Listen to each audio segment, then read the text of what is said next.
ដាច់ព្រាត់ដណ្ដើមជើងឯកពីរង្វាន់សម្ដេចធិបតីរដូវកាលទី2បិនសារ៉ូ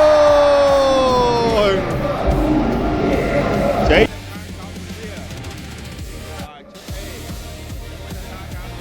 ឥឡូវសេវាចេញពីបផលរតនា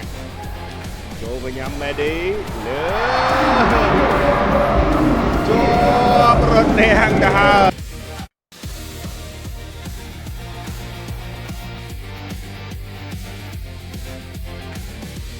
ចឹងចាប់ផ្ដើមស្វិតស្វាញហើយរវត្តស្វិតស្វាញហើយសេវាពីម៉ាឌីមកចូលថ្នាក់បើសវណ្ណរាជលើកឲ្យពិនសារ៉ុន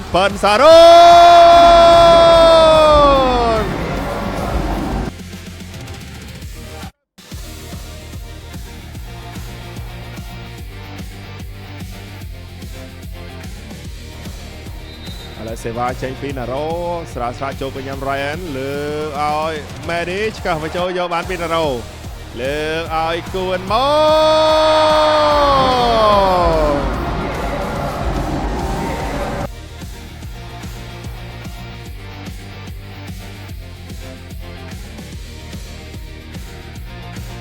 បងឥឡូវនេះសេវាចេញពីណារ៉ូចំខ្សែមកហើយឈិតទីង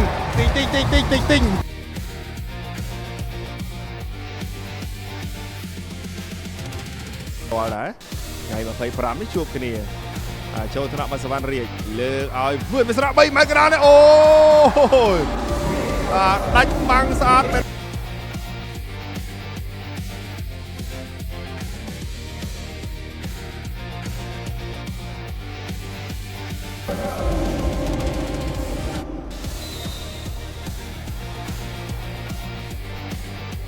ឆ្នាំទៅទៀតបាសេវាចេញពីគួនមុំចូលថ្នាក់ Ryan លើកឲ្យមេឌីទះចូលថ្នាក់បាសវណ្ណរាជវាសនាលើកឲ្យគួនមុំ3ម៉ែត្រច្រកទៅហើយល្អមែនទេបាទគួនមុំ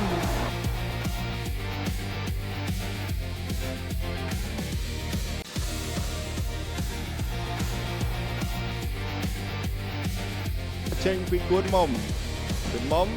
ចូលថ្នាក់ហ្វាមីលើកឲ្យហ្វាមីជាប់រាំងយកបានមីលីប្រូឆ្កាស់បញ្ចូលមួយយកបានពីគួនមុំលើកឲ្យប៉ិនសារ៉ូបាន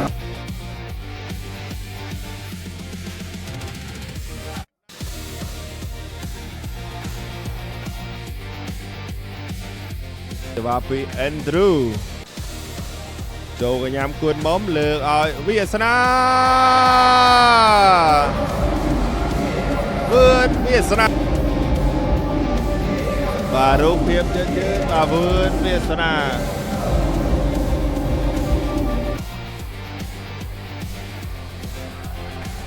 បាទឥឡូវនេះសេវាចេញពីយ៉ាសិនចេញក្រៅឆ្ងាយមែនតើបាច់ឈ្មោះបានទៅខាងក្រុមកម្ពុជាសេវាពីណារ៉ូចូលកញ្ញាំរ៉ាន់ជិតលើកឲ្យមេឌី3រនាងប៉ះឲ្យតែដល់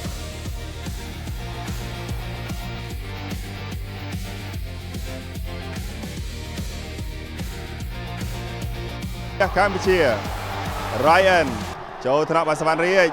ឆ្លងវាយជ័យក្រហមបាត់ហើយអូបអូសាតូក្រុមបាល់ទះកម្ពុជា